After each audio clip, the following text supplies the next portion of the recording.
each man went into their home, that they got it.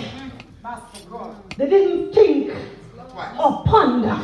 When you think too much, the enemy messes with your mind.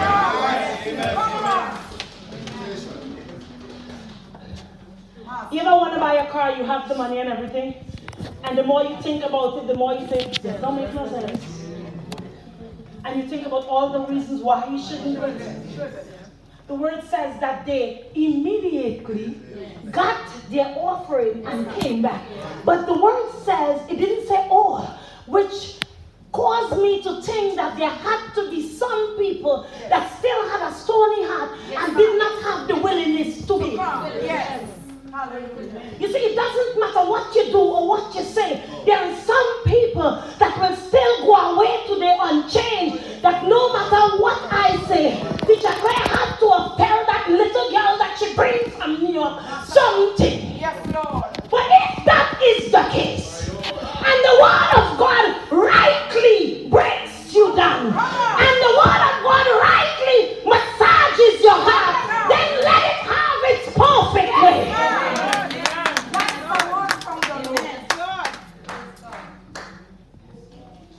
Glory to God. Hallelujah. Bless the woman of God, Jesus. So time continues. And I thought about how could I ask you to bring a willing offering if you didn't understand that there's power in giving. Hallelujah. That there is power in your offering. I want to move quickly. Why is there power in your offering? Let's take back and take a glimpse. Because in the book of Hebrews said there is a great cloud of witness. So let's check the witnesses that went before us. And I'll show you one offering that to me is the ultimate offering that shows willingness, humility, obedience, and sacrifice. Okay. And if we honestly do these things, this is what happens. It says that there was a woman without a child. Yeah. And because she gave willingly, she was blessed with a man-child. Huh? It says that there was a boy who happened to be in the midst of a crowd. And because he gave willingly, thousands was fed. Yes. Glory be to God. Did you ever think about how thick this crowd was? Because the Bible only numbers the men. And it just says there was women and children. So could you imagine how thick this crowd is? I started thinking that the disciples couldn't have seen the boy. But the boy, the lad, would have started pushing his way through the crowd. And said, excuse me, please, sir, can you imagine that if you was there and that is your meal, hardly enough to feed you because you've been there all day, or you would have hide it in your apron pockets, and how you would have covered it up and say, if I give them, then what would I have? If I give them, surely I will die. But the lad said, excuse me, for him to do that, he had to have faith in the person that he was sitting under at the time. So Jesus took it and he blessed it and thousands was fed. And I thought while I was reading, I thought that is the greatest example of giving. And then I continued and my mind started to wander and do its thing. And I said, what greater love had any man that he gave his only begotten son, that who, can you imagine? You're giving your son not knowing if they will believe. I'm giving my only son that whomsoever would believe. The same thing God said to Moses to tell them to bring the offering. And as many as that will in their heart to bring it, let them know that they will be covered. Yes, Lord. Amen. There is power in giving. Because God gave his only son, the book of Revelation says that there's going to come a time when there would be a great multitude of all nations and of all kinds, of all tongues. Master God. And they would come crying out. Salvation to our God that sits upon the throne and unto the Lamb. And they're doing this all because of God's sacrifice. Yes, Because these and those are the ones that was washed. They went through great trials and tribulations. How am I supposed to give him a trial? Jacob gave because Jacob got a good job. You see, but sometimes what God asks of you is not finances. God is not going to ask you to give anything that you don't have. You see, sometimes we're trying to measure up, but he's not asking that. You got to listen. What is God speaking in your heart? I'm speaking right now, and maybe it doesn't touch you. This one, but I'm coming. Something gonna fall by you. You just got to wait on it. So for some of us, the finances, in the very scripture, it says that there were some who had good materials, good finance, that they should bring it. Then it says that there was some of intellect. There were some intellectuals that they should come and labor in the house. There's some people, you're not intellectual, you don't have finances, but you have good study hands. You have to understand who are you, what it is that you have that you can give unto the Lord. You don't have to give what I give. You don't have to study what I give. Your call is different. Okay. Now watch this. And watch God. Because you see that call of giving that asks each man to give according to his ability is the very same call that all God really wants to say to you, that you should walk together in unity. That ye are members of the same body. Because you're giving on different levels. You are members of the same body. Huh? And the one with steady hands is not less than the man who have a good rich person. Hallelujah. But if you give it according to your heart, according to your ability. Oh God. See, some of us, we're not giving because we studied. I don't have as much as her, and I don't this, and I don't that. Oh God, forget Bishop and forget Mother, because he says unto them in Exodus, God clearly says that when you're giving is to the tabernacle. And if you give to the tabernacle, you can't bring no money and no gift and just rest it on the floor in here and the walls gonna pick it up. So what it is saying, in fact, is that you are bringing it into the house whose authority you sit under. High priest. Amen. Go ahead. Okay. Watch.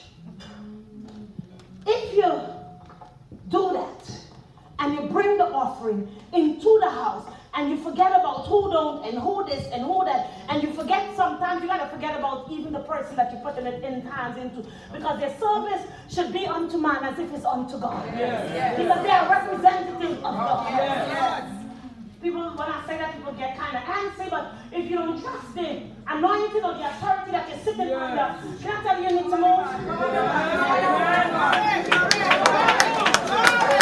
Because somebody might be saying in their heart, well, preacher, I hear you. I understand what you're saying, but you don't understand that I don't trust Teacher Claire Bishop with my money. Because right now she got a situation that's a little bit desperate, and you need some good finances and all that kind of stuff. You don't understand. Stumbling block, man. But you got to look beyond that, because they too must give account.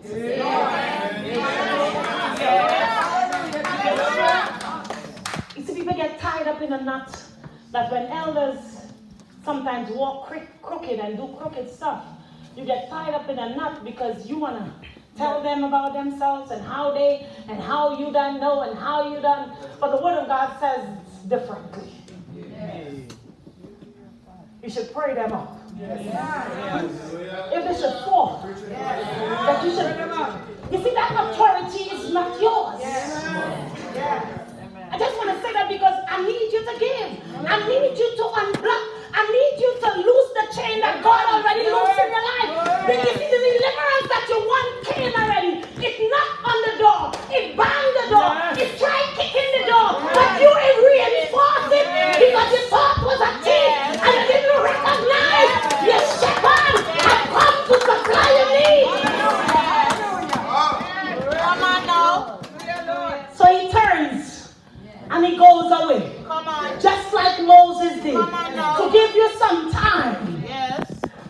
So that he would return. Yes. If my people who are called by my name humble, you gotta turn away. Then you gotta confess. And then and only then will I hear them from heaven. And oh God, I'm going to heal their land. And the healing, if it's not partial. You see, I don't understand when we say, in the presence of the Lord, there is fullness of joy. I don't understand that when you and I say we are men and women of God, and we are always the borrower and never the lender. I don't understand when we always the tail and never the head. We only the heads in the church. And our carnal lives are messed up and poverty stricken.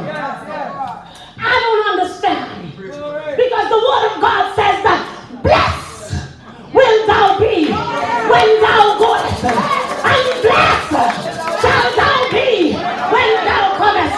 Moreover, anywhere you go, and your feet shall touch, blessed shall be your children, blessed shall be your spouses. So I don't understand. But then I began to siphon it out. And I started to think about my people. That we're going to get some ridiculous blessings from God. God blesses us with some awesome miracles. I'm talking about finances. Huh? I want to make myself clear because we don't like talk finances. We talk about anything else. I'm not talking about your service of time or your time, but I want to talk about your money. And you have a table and you keep the biggest Thanksgiving, Mother Sheila. Oh God. And everything looks fine.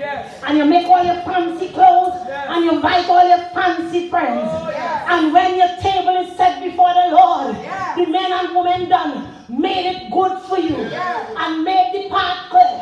When it is finished, they say, oh God, Mother and Bishop, thank you, Oh God, I'm so happy. It's well done. You did an awesome job. Oh God, my heart feels blessed. But your heart was not blessed enough for you to bless the men and women of God.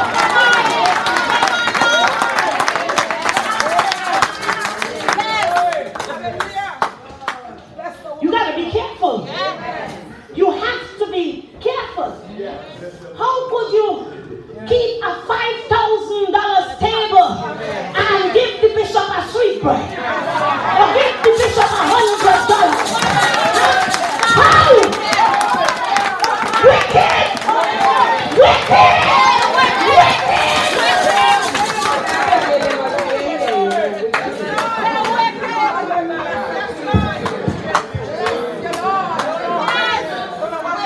And if somebody tells you something, you fix your face and say, why you don't want to walk?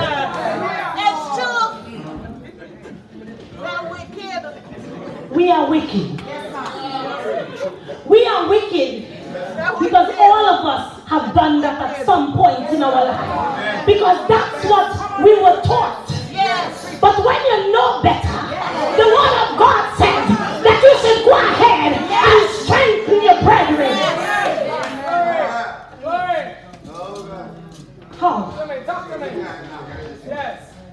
Because the Baptist Thanksgiving, you give him 20 a sweet bread or a piece of fabric at your choice. Yes. You can't buy fabric for me. No. Talk to me now. We give what we feel. Yes. Come on. But when you're ready to keep your puja, Yes. Come on now. Bring it back. Come on now. and you call the pundit, your purse better be well. Oh, yes. Yes. So it's not that we don't know how to give, because we keep pujas and we keep sit-down prayers, and the amount of money that we spend does not compare. Yeah. We don't respect that. We don't respect that. What is it? Because we have to ask ourselves that. And then you wonder why the church is struggling. Why we can't get outside here. Why this? Why that? Why the other? Why? You got to understand that if you don't bring the money, nothing can happen. That's why each member has to do its part. Some of you that can give, don't worry about it. You show up and show up willing and capable to work. Stop showing up on the job. I sent a text to my members that says that you need to show up. And when you show up, you need to clock in. And when you clock in, you better be ready for work. Because too many of us showing up, too many of us clocking in, and we sitting down on the job.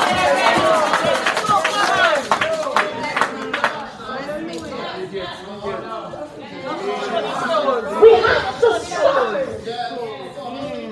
We have to stop. Not nobody else, but ourselves. We have to look at ourselves. One of my favorite things, if you keep hearing me speak, you will hear me speak about Michael Jackson that says, I don't know about you.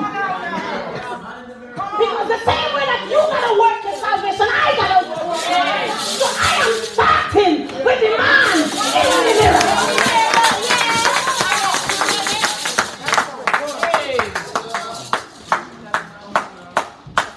Free will.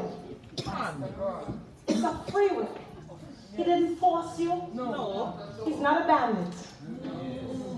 There's some offerings that he compels. 10%. Huh? Yes. Yes. What tithe are you talking about? Yeah, 10%. I don't even have enough money to pay my rent. You want me to try and stay hungry? Yes. We're not going to give them the 10%. Yes. But guess what? Uncle Sam done abused you. He raped you. He slandered you. He murdered some of you. But guess what? You giving him what is his. Because it's his. But what is it about God that we think that we can papi show? What is it about him that we think that we can fool him? And we wonder why we are stuck in a cycle and nothing is changing. That 40 years I'm in the same situation. That Jane, who ain't have no job, seems like she's prospering more than you. It says that there were two people that went into the temple, and God took notice that there was a rich man, and amidst of him there was a woman, and all she had was her widow's mite. We're not going to give it because it is my belief that we have not yet fully come in contact with God. I know some of you going to be vexed with me for saying that. Because you are partially persuaded. You are not fully persuaded. If you are fully persuaded, you would cry out. Oh, vain things that charms me most, I sacrifice. That's only if you're fully persuaded. Yes. Partial persuasion causes you to doubt, Yes. causes you to murmur, Yes. causes you to have itchy. Complain. Yes. I want to come.